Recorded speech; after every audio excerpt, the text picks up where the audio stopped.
Madame la maire, chers collègues, oui, l'heure est grave, la crise est majeure et elle touche durement les jeunes. Les 20-25 ans sont ceux qui ont vu le plus baisser leur pouvoir d'achat, de 5 à 10 % selon le Conseil d'analyse économique, contre 0 à 5 % pour le reste de la population. Les jeunes ont des difficultés à se nourrir.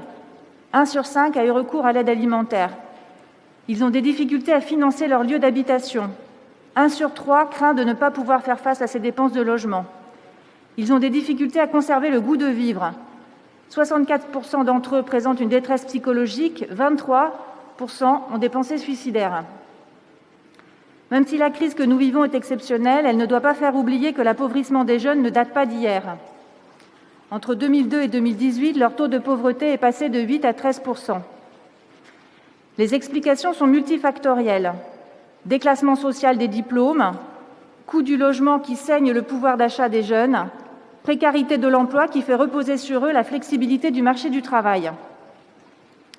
Mais le prisme de l'âge cache surtout des fractures sociales profondes à l'intérieur d'une même tranche d'âge, notamment entre diplômés et non diplômés, entre enfants des catégories socio-professionnelles supérieures et les autres. Aujourd'hui encore, les inégalités de destin restent plus puissantes que les déterminants générationnels. On ne peut pas accepter en France que des jeunes, nos enfants, soient dans une situation de pauvreté extrême. Il en va d'un impératif moral et de notre intérêt collectif de leur adresser un soutien fort, de faire jouer à leur attention aussi la solidarité intergénérationnelle. 2 leviers sont à activer simultanément et le gouvernement s'y emploie avec détermination. Il faut d'abord des mesures à long terme, des mesures pour préparer demain et après-demain. Aujourd'hui, dans le pays de Victor Hugo, il faut 6 générations pour sortir de la pauvreté. Il est donc impératif de s'attaquer aux inégalités à la racine. C'est l'objectif du parcours 1000 premiers jours, mis en place par le ministère des Solidarités et de la Santé.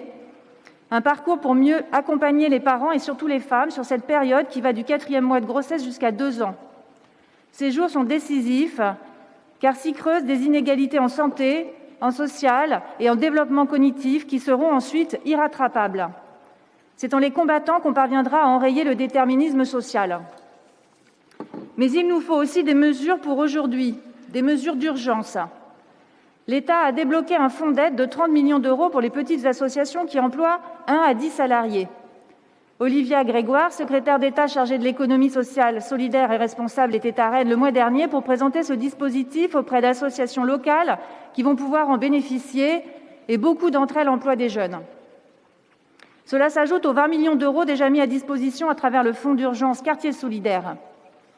En Ille-et-Vilaine, 148 000 € sont fléchés pour soutenir les associations des quartiers prioritaires, notamment celles qui œuvrent dans le domaine de l'insertion professionnelle des jeunes.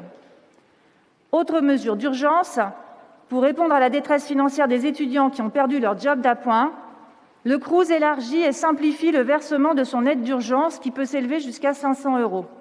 Et le gouvernement crée 22 000 emplois étudiants. Enfin, citons le plan « Un jeune, une solution ». Avec ce plan, le gouvernement mobilise un budget de 6,7 milliards d'euros, soit un triplement des moyens consacrés aux jeunes. Il propose une série de dispositifs très ciblés, adaptés aux besoins de chacun, et notamment le dispositif appelé « Garantie Jeunes ». Cette garantie, mise en œuvre par les missions locales, s'adresse aux jeunes de 16 à 25 ans en situation de précarité et qui ne sont ni en emploi, ni en formation, ni en études. Elle ouvre le droit à une allocation de 497 € par mois, autrement dit la même somme qu'un RSA. Mais à la différence du RSA, d'ailleurs déjà ouvert sous condition à certains jeunes de 18 à 25 ans, la garantie jeune permet pendant 1 an un accompagnement intensif pour faciliter les démarches d'accès à l'emploi et l'insertion sur le marché du travail.